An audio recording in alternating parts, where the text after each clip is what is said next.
అయినా మా నాయకుడు జగనన్న మాటే నాకు వేదంగా నేను భావించి నేను అక్కడికి వెళ్ళి పోటీ చేయడం జరిగింది.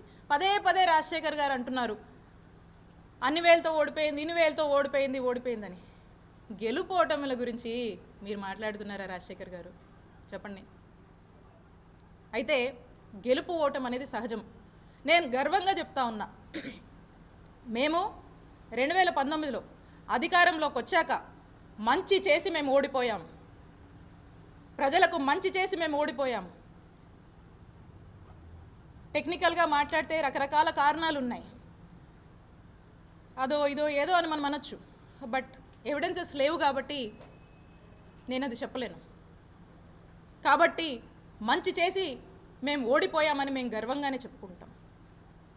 ఆ తర్వాత మా నాయకుడు జగన్మోహన్ రెడ్డి గారు మళ్ళా మాట్లాడి మళ్ళా తిరిగి నా సొంత నియోజకవర్గానికి, మా చిలకలూరుపేట నియోజకవర్గానికి నన్ను పంపిస్తున్నానని ఆదేశాలు ఇవ్వడం జరిగింది. నేను మా నాయకుడు ఆ రోజు చెప్పిన మాట నేను కాదనలేదు. ఈరోజు చెప్పినటువంటి మాటలకు కూడా కట్టుబడి నేను నా నియోజకవర్గానికి వస్తున్నందుకు నేను సంతోషించాను. ఇక్కడ ప్రజలకి, ఇక్కడ ఉన్నటువంటి మా నాయకుల్ని, ఇక్కడ ఉన్నటువంటి మా కార్యకర్తల్ని రిప్రజెంట్ చేస్తున్నందుకు, చేసే అవకాశం నాకు దొరికినందుకు నా అదృష్టంగా భావిస్తాను.